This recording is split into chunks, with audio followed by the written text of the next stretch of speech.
What's up, guys? Welcome back to Call Me Old Fashioned, where we talk everything bourbon, whiskey, of course, old fashions. Today we're going to be talking about the much anticipated Pipe Dream 101. Now, I've said when this first came out, when I first saw the label in production, before anybody ever talked about this, I said if Redwood Empire, they already have Pipe Dream, which is amazing, right? It needs a little oomph to it, though. Price is perfect, though. And you move over to their cask strength. Cask strength's got all the flavor, comes with all the price. I said, if you could get a bottle that kind of fits right in between there, you're going to please the masses, right? Give us a $50 bottle, around 100 proof. Give us some flavor with it instead of it just being just a little muted down. I was like, you're gonna be selling these like hotcakes. They didn't hear me, obviously, but I'm gonna pretend they did. They listened and they delivered. This bottle came in right around 55 bucks. I've seen it vary anywhere from 45 to 55 bucks, depending on where you're getting it. I bought this one online. I'll drop the link down below, but I do know that it's at Total Wine. We're going to go ahead and give this one a little review. Hopefully, it's as hyped up as I've been thinking it's going to be hyped up. But without further ado, let's go ahead and dive in, give this one a little taste test. Now, for this one, the mash bill is going to be 73% corn, 19% rye, 5% malted barley, and 3% wheat. That is not the normal mash bill for the regular Pipe Dream. This is apparently a more amped up version with a new mash bill. Still similar apparently, but we're gonna be the judge of that. So let's see what it's like on the nose. Okay, it definitely feels like Redwood Empire's Pipe Dream right off the bat.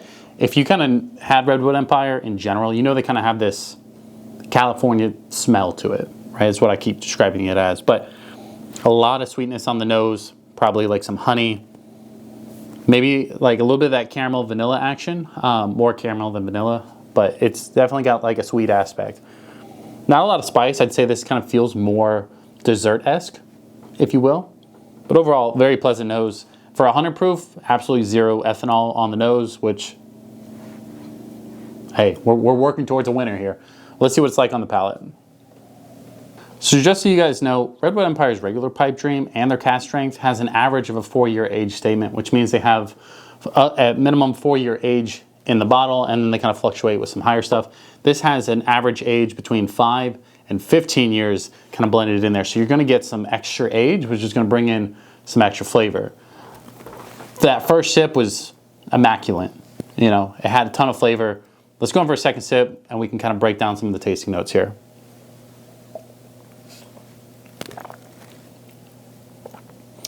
Very sweet right off the back. Kind of feels like Christmas. I know we're getting the holiday season. Kind of feels like a little bit of a Christmas drink. I don't know if that's like a sweetness from the sugar, maybe the caramel aspect. I get a little bit of like a lemon or an orange zest kind of feel to it. It has a little bit of kick on the back end. It could be from the proof or maybe even like some type of baking spice. It kind of reminds me overall of just like making cookies. Like it got some sugar aspects, it has some spice aspects, a little bit of that zest in there from the orange or lemon. I don't know which one. Maybe orange. I would go with orange. A little bit of that baking spice-esque ring to it. It's very like mellow as far as like sweetness goes. I feel like it would be right in that sweet spot. The proof of 100 proof, or 101 proof, I'm sorry. I think it drinks right at that, if not maybe just slightly under. But I will say, as far as finishes go, the finish is just like a medium to long. It sits there pretty well, but nothing like overpowers one note than another, I'd say. I was expecting it to be a lot more caramel forward. I was expecting it to be like heavy on cinnamon or something like that, but I think they did a really well done job as far as blending this one and bringing us a little bit of aspects to this bottle that is not in the regular Pipe Dream. Because I don't remember a lot of these tasting notes in Pipe Dream. Pipe Dream regular one, it's like 35 bucks. It's kind of like, you get some basic notes. There's a couple little zingers in there, but it's not this complex. I think the age statement alone, throwing in some 15-year bourbon in there, I think that's got something to do with it. But overall, I would have to do it in a blind.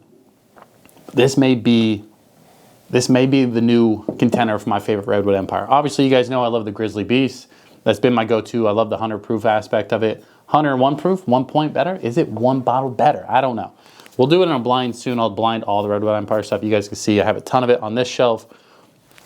The only thing I think maybe we can compare this to is like, is it better than Screaming Titan? I like it better than Screaming Titan. I don't know if it's better than the Devil's Tower Rye, but that's a blind for another day. So let me know your thoughts. Are you gonna pick this up? Are you gonna pick this up? Because it's a $55 price point. And I know everybody's kind of gripe with Redwood Empire is the $35 bottles don't have enough proof or enough for them, and the cask strength, the bottle and bond, or the small lot series are all super expensive. So this is gonna fall right in that middle ground where it's got the proof, decent price point. I definitely, if like anybody was asking, is it worth the 55 bucks? I would think so, yes. I think this is probably the best bang for your buck bottle that I have so far. I don't even have to drink more than this one pour to know that. I know just the proof alone, being around 50 bucks, being able to pick it up in a total wine without having to like go super crazy hunting, I think it has some good qualities as far as that goes, along with it. You guys know me, I love the taste of a good Redwood Empire. So let me know your thoughts down below. You picking this bottle up, or you leaving this one alone? Redwood Empire burned you from the 35 buck one, or do you guys go all in, you just buy the more expensive ones anyway? So again, if you haven't already, like, subscribe, do all that jazz, and I will see you on the other side. Peace.